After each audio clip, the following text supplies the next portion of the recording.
Buti pa to si Susi, mahal na mahal ang ate niya, oh.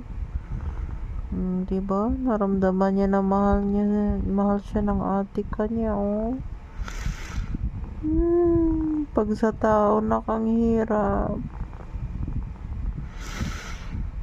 ibang level.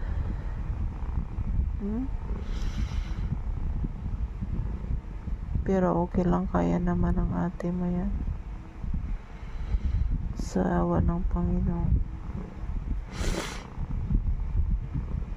Salamat po sa Diyos. Yan. Buti na lang may pusa akong mabait.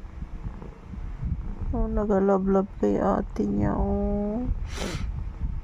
Kaganda man na ang pusa ko na. Kagwapa lagi na.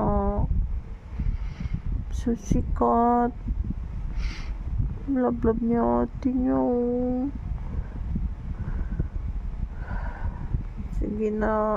Paborito niyang tambayan, oh. Tiyan ng ate niya.